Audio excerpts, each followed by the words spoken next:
All right, folks, hello and welcome back to online English class. Hope you guys are doing well today. Today we're going to be working through the second portion of our analysis of OTN 6, which looks specifically at Part 2, Chapters 9 through 10.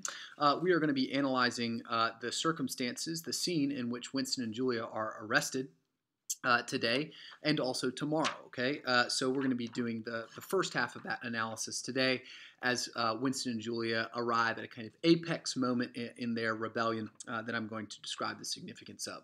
But before we do that, all right, let's go ahead and talk through the top of the week announcements, just reminding ourselves of what we need to take care of. First and foremost, make sure you're getting your discussion grade procedure done on a daily basis, all right? Aside from that, you need to make sure that your reading for Part 3, Chapters 1 through 3 is getting done throughout the course of this week, all right? We'll be analyzing those portions of text next week. Wrapping up the novel the week following, taking our test, and then finishing up our Quarter 4 essay, which should be submitted anytime from May 18th to 22nd, and then we will be done with our work for this year, okay? So quickly drawing to a close, make sure that you're completing your OTNs as we complete them in class. You should have already sent me your email confirming that you completed OTNs 2, 3, and 4. If you have not done so by today, then you are late. You can still turn that in, but you will get a late grade for it, okay? So without any further ado, let's go ahead and turn our attentions back to OTN 6, all right? So we've already completed our SQ3R for the text under consideration. We have looked at the significance of Winston's engagement with Emmanuel Goldstein's book, The Theory and Practice of Oligarchical Collectivism. We analyzed Goldstein's analysis. Right, we analyzed an analysis. That's nice, right? Double analysis, right? We analyzed Goldstein's analysis of the slogans "War is peace" and "Ignorance is strength" as he illuminates the logic behind the party's oligarchical collectivism. Okay, instead of simply unconsciously submitting to the rule of the party, Goldstein, the Brotherhood, Winston, Julia, O'Brien, all of the individuals who are associated with outward external rebellion against their power go through the process of engaging with this book. It's been passed through many hands, and it binds together the Brotherhood, all right? It brings them together with a common belief system that ultimately is based on the rejection of the insanity of the party and the desire, the hope to build a world that aligns with basic, rational understandings of that which is good and that which human beings have been created to do. Okay, the book serves an intellectual purpose for Winston's rebellion. All right, offering a kind of record of a belief system that is outside of the party's control. Okay, and also an emotional significance for Winston's rebellion as it binds him together in a brotherhood, in a group, in a community, in an intellectual tradition, all right, that gives his thoughts, contextualizes his thoughts, his feelings with a community of individuals who are like-minded, all right? This leads to a significant moment directly prior to Winston and Julia's arrest. It is the apex of Winston and Julia's rebellion, specifically Winston's, all right, as Winston experiences the most freedom, both internally and externally, that he has had in his entire life, okay? And that freedom leads him to the most dangerous, unorthodox thought that Winston can possibly think as a human being, the most dangerous thought that he can think as a human being for the party's sustained totalitarian control. It is the very thought that would break down the control of the party and destroy their, quote, freeze of history, to unfreeze history, and to begin the process of laying the groundwork of a sane, better world, a more humane world. And that thought is what I am going to describe for you today. Okay?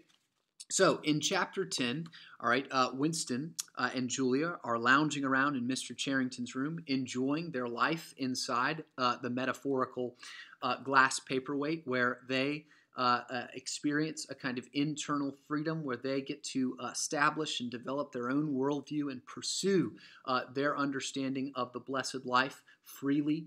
Okay, and there,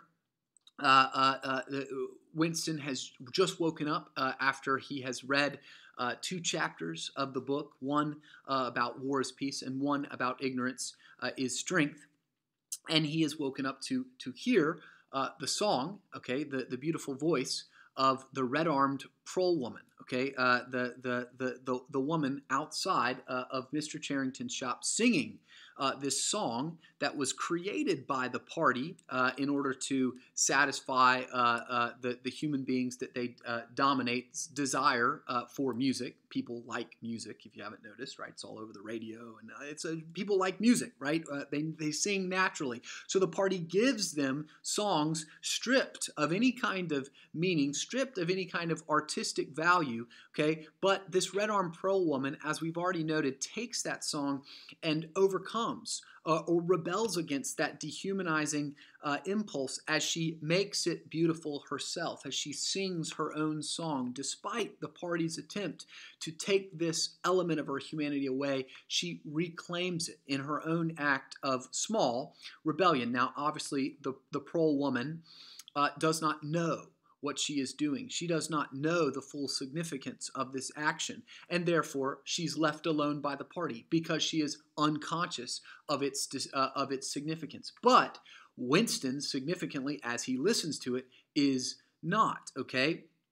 And he describes the woman who he's obviously taken a look at, all right?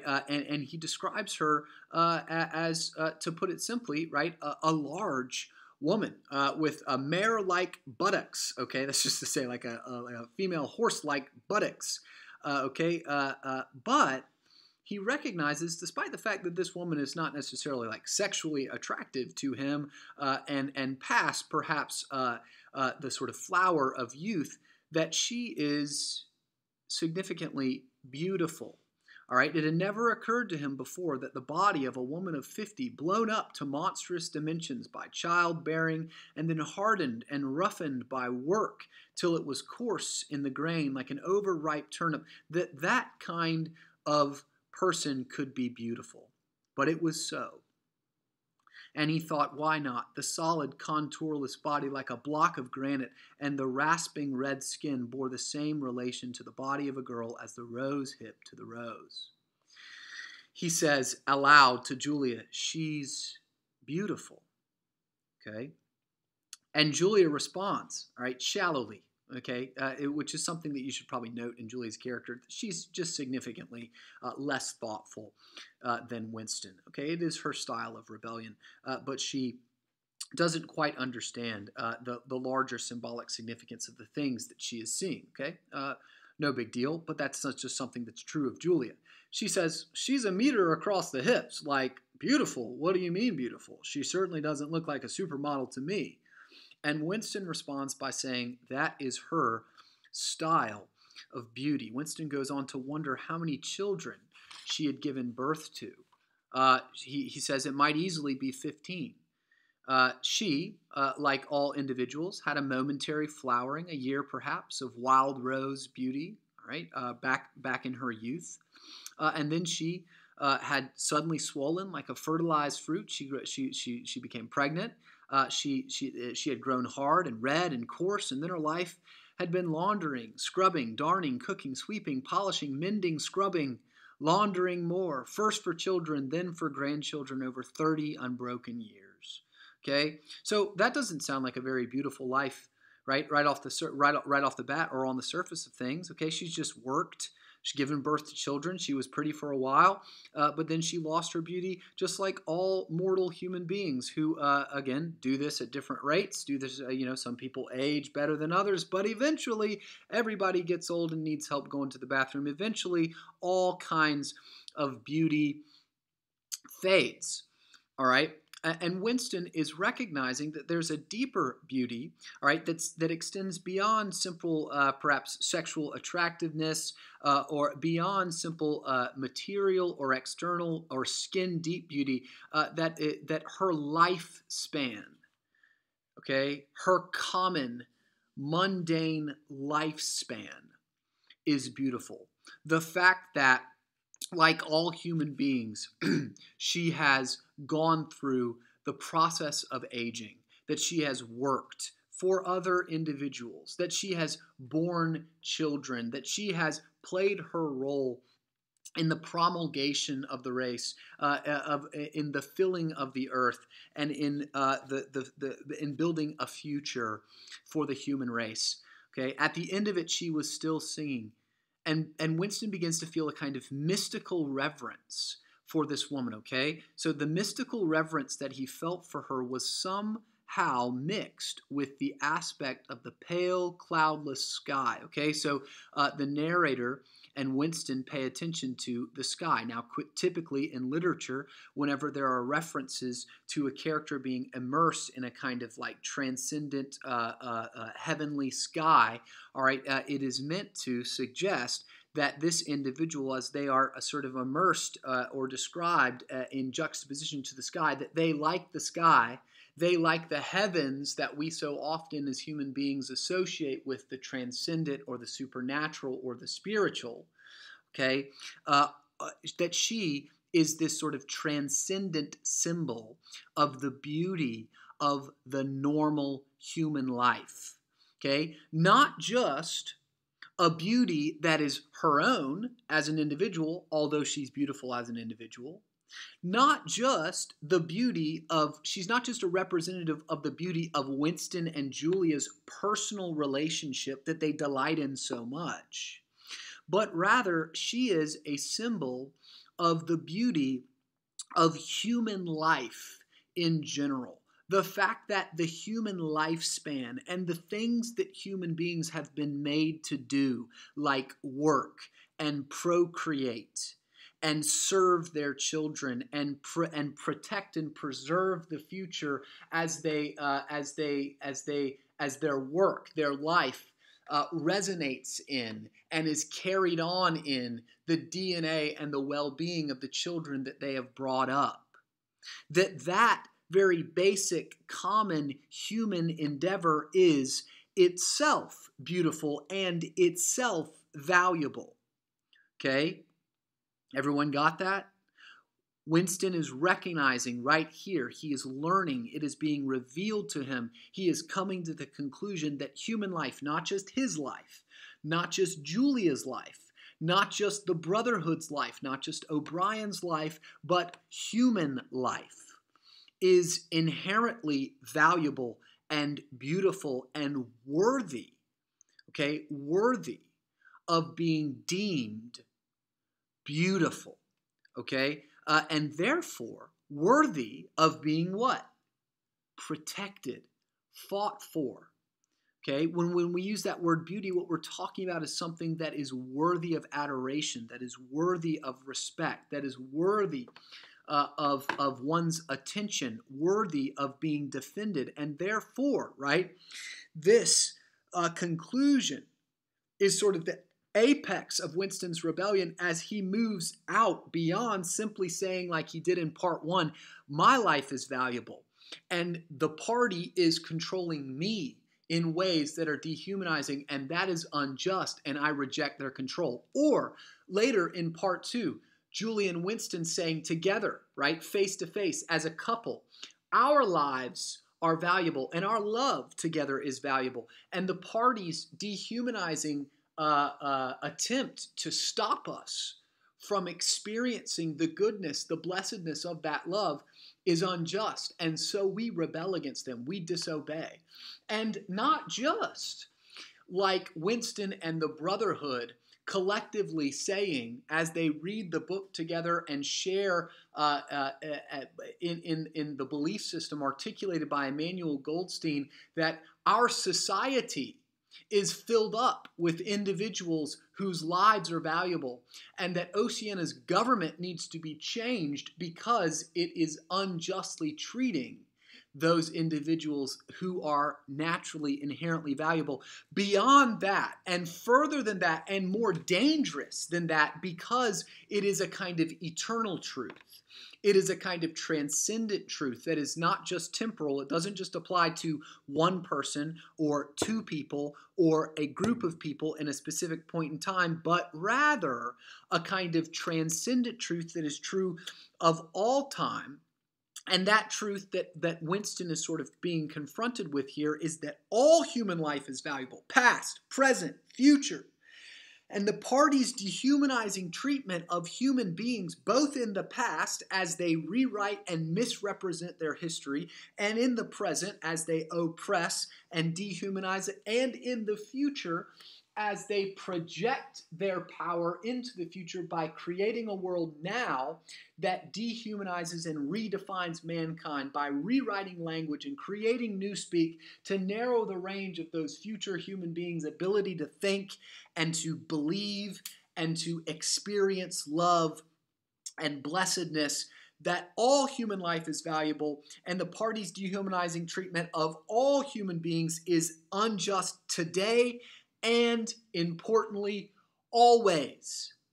Okay? So, that conclusion is the most dangerous because it justifies rebellion against the party both yesterday, today, and tomorrow. Okay? It undermines the seeming eternal power of the party by hollowing out and offering a kind of stronger truth than the party's dehumanization of its members, as Winston is confronted with this kind of irrepressible truth, and that is that humanity is, and human life is inherently valuable yesterday, today, always, and therefore fighting for it always, yesterday, today, and always is right, is good, and is what people will do. Okay? It must occur. All right? So he comes to this conclusion that he starts the boundaries between himself and the enemies that he has been taught to hate throughout the course of his whole life begins to break down. He begins to think that everybody lives under this same sky, and everybody from Eurasia to East Asia is having a similar kind of experience, living, working, falling in love, building families, that the human experience transcends the borders established by governments, and that human experience is inherently valuable. So creating societies, creating institutions that affirm humanity is the ultimate job, or the basic civic or social job of every human being. Okay? Everywhere, all over the world, hundreds or thousands or millions of people just like this, ignorant of one another's existence, held apart by walls of hatred and lies, and yet almost exactly the same. People who had never learned to think but were storing up in their hearts and bellies and muscles the power that would one day overturn the world. If there was hope, it lay in the proles. It lay in the common people. Why? Because there is beauty and inherent value in the common person's life. Okay, whether they have been trained to understand it and think about it, as we are training ourselves to do by studying this novel and talking about these concepts, or not, whether educated or not, whether thoughtful and self-reflective or not, that human being is unequivocally valuable.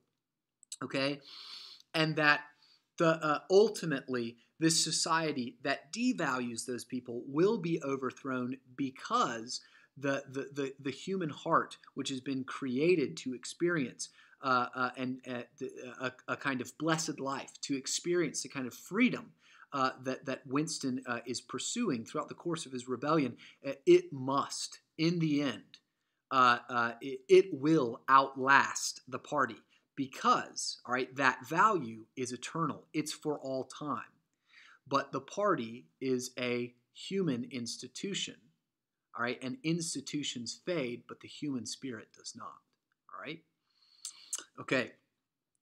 So this moment is the sort of apex. It's the height of Winston's rebellion. Now it's interesting because here Winston, the apex of Winston's rebellion is not running around the streets of London with like a heavy machine gun shooting down agents of the thought police, because that's a means to achieve freedom. That is not freedom itself. That is that's a way of arriving at a life that if you are forced into a position where you are being violently opposed from building a world that is naturally self-evidently good, that it is reasonable then therefore to exert deadly force in order to arrive at that world, in order to make sure that you and your community and the people that come after you are able to experience life as they were designed, made, created to experience, all right? But the act